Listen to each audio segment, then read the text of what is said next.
ಸ್ನೇಹಿತರೆ, ನರೇಂದ್ರ ಮೋದಿ ಅವರು ಸೋಷಿಯಲ್ ಮೀಡಿಯಾದಲ್ಲಿ ರೀಲ್ಸ್ ನಲ್ಲಿ ಕೇವಲ 4 ವಿಡಿಯೋ ಬಿಟ್ಟಿದ್ದಾರೆ. ಸುಮಾರು 200, 300, 400 ಮಿಲಿಯನ್ ಗಂಟ ಓಡಿದೆ. ಅದೇ ತರ 4ನೇ ವಿಡಿಯೋ ಕೂಡ ನಿನ್ನೆ ಕೂಡ ಬಿಟ್ಟಿದ್ದಾರೆ. ಆ ವಿಡಿಯೋದಲ್ಲಿ ಏನ್ ಹೇಳ್ತಾರೆ ಅಂದ್ರೆ, ನೀವು ಜಂತರ್ ಮಂತರ್ ನಲ್ಲಿ ಏನು ಪ್ರೊಟೆಸ್ಟ್ ಗಾಗಿ ಮಾಡಿದ್ದೀರಿ ಅದು ನಾನು ಸಹಿಸ್ಕೋಬಲ್ಲೆ, ಆದ್ರೆ ನನ್ನಗೂ ಹಾಗೂ ನನ್ನ ತಾಯಿಗಳು ಕೂಡ ನೀವು ಬೈದಿದ್ದೀರಾ, ಮನ ಬಂದಂತೆ ಬೈದಿದ್ದೀರಾ.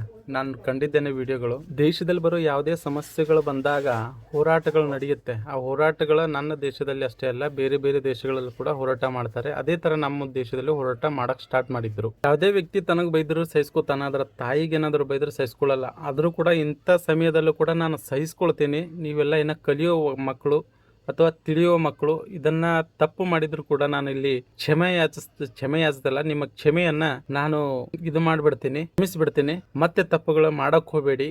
ಇದರಿಂದ ಪಾಠ ಕಲ್ಕೊಳ್ಳಿ. ಯಾಕಂದ್ರೆ ನಾನು ಆಕ್ಷನ್ ತಗೋಬಲ್ಲೆ. ಯಾರ್ಯಾರು ನನ್ನನ್ನ ವಿಡಿಯೋಗಳು ಹರಿಬಿಟ್ಟು ಬೈದಿದ್ರೆ ಅವ್ರ ಮೇಲೆ ಆಕ್ಷನ್ಗಳನ್ನ ಕೂಡ ತಗೋಬಲ್ಲೆ. ಆದ್ರೂ ಕೂಡ ನಾನು ತಗೊಳ್ಳಲ್ಲ. ನೀವು ಯುವಕರು, ನಮ್ಮ ದೇಶದವರು, ಇದರಿಂದ ಏನಾದ್ರೂ ನಾ ಹೇಳೋ ವಿಡಿಯೋದಿಂದ ನೀವೇನಾದ್ರೂ ತಿಳ್ಕೊಳ್ತೀರಾ ಅಥವಾ ಇದರಿಂದ ತಿದ್ದುಕೊಳ್ತೀರಾ ಅಂತ ಅಂದ್ಕೊಂಡು ಕ್ಷಮಿಸ್ತಾ ಇದ್ದೀನಿ ಅಂತ ಹೇಳಿ ನರೇಂದ್ರ ಮೋದಿ ಅವರು ನಿನ್ನೆ ಬಂದ್ಬಿಟ್ಟು ವಿಡಿಯೋದಲ್ಲಿ ಹೇಳ್ತಾರೆ ಸ್ನೇಹಿತರೆ, ಅಲ್ವಾ?